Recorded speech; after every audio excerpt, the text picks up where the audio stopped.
Food ఒక గిన్నె దింపాము, ఒక చికెన్ కర్రీ డబ్బా, ఒక ఫ్రై డబ్బా దింపాము అంతే. ఇంకా వచ్చారు. ఈ లోపల అడిగాను, బతిమలాడాను, అందరూ దింపుకుంటున్నారు.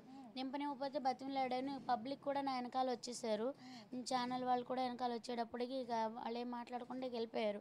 మళ్ళీ నేను ఎప్పుడైతే ఇటు వచ్చేసానో మీరందరూ ఇటు వచ్చేసారో మళ్ళీ వచ్చి బాబుని కొట్టి వ్యాన్ తీసుకెళ్ళిపోయారు. ఎవరు కొట్టారా ఆంటీ? ఓకే. సరే ఆంటీ, అదంతా అయిపోయింది, వదిలేండి. ఈరోజు మన ముఖ్యమంత్రి రేవంత్ రెడ్డి మీ మీద రెస్పాండ్ అయ్యి ఆమె ఫుడ్ అక్కడే పెట్టుకోవాలి, ఎవ్వరు ఆపొద్దని చెప్పారు. అంటే ఇది ఒక స్టాంప్, గవర్నమెంట్ స్టాంప్ పడింది. ఎట్లా ఫీల్ అవుతున్నారు? చాలా అంటే చాలా హ్యాపీగా ఫీల్ అవుతున్నాము. నిజంగా మాకు ఆయన ఇచ్చిన వరం ఇది. ఎందుకంటే రోడ్ సైడ్ బతికే వాళ్ళకి ఆయన ఇచ్చిన వరం. కానీ దీన్ని మనం అడ్వాన్స్ అదే ఇదిగా తీసుకోకోకుండా వాళ్ళని మనకింత సపోర్ట్ ఇచ్చినప్పుడు మనం కూడా వాళ్ళకి అంతే సపోర్ట్ ఇవ్వాలి. మనందరికీ కూడా రోడ్ సైడ్ని బతికే వాళ్ళందరికీ కూడా ఒకటే చెప్తాను, వాళ్ళు మనకు సపోర్ట్ చేసినప్పుడు ఆ గౌరవాన్ని మనం నిలబెట్టుకుందాం.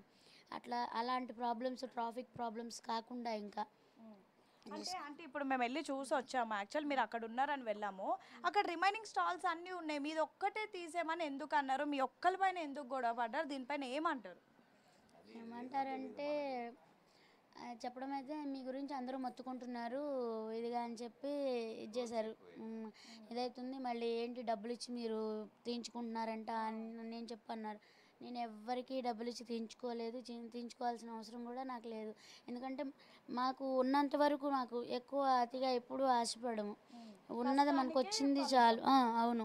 ఇప్పుడు ఇంతమంది పబ్లిక్ వస్తున్నారు, నేను ఇంకా పెంచుకోవచ్చు కదా అందరూ అంటున్నారు. కానీ అది కాదు. ఎందుకంటే మన ఓపిక ఎంతో మనకు తెలుసు, మనం ఎంతవరకు ఉండాలో అంతవరకే అని చెప్పి మా ఓపిక తగ్గట్టే తీసుకెళ్తాము. 2 అవర్స్ 3 అవర్స్కి మించి ఉండను అక్కడ. 2 అవర్స్ 3 అవర్సే ఉంటాను నేను. అంటే మీరు మొన్న మా ఛానల్కి ఒక ఇంటర్వ్యూ ఇచ్చారు, మీ కిచెన్ మొత్తం చూపించి. మీ డైలీ లైఫ్ చూసే పొద్దున లేచినప్పటి నుంచి రాత్రి పడుకునే వరకు కిచెన్లోనే, వంట పైనే, దీనిపైన ఇంత జరుగుతుంటే మీకు ఒక్కసారికి ఇంత నష్టం జరిగింది. ఒక విధంగా సోషల్ మీడియా వల్ల మీరు ఫేమస్ అయ్యారు, ఒక విధంగా నష్టం కూడా జరిగింది అంటున్నారు. దీనిపైన ఏమంటారు? అంటే వాళ్ళకు కూడా చెప్పాను, ఎంత మంచి ఉందో అంత చెడు ఉంది. అంటే వాస్తవంగా చెప్పాలంటే అంటే వాళ్ళ వల్లే ఇవాళ పబ్లిక్ అనేది వచ్చింది, వాళ్ళ వల్లే ఈ పబ్లిక్ వల్ల. కానీ అదే నేను అంటున్నాను, ఇలా పబ్లిక్ ఉంటేనే మనం బతికేది కదా. ఆ పబ్లిక్ అనేది మనం ఇట్లా అంటే మన స్ట్రీట్ ఫుడ్ అందరం రోడ్ సైడ్ పెట్టుకునే వాళ్ళందరం కూడా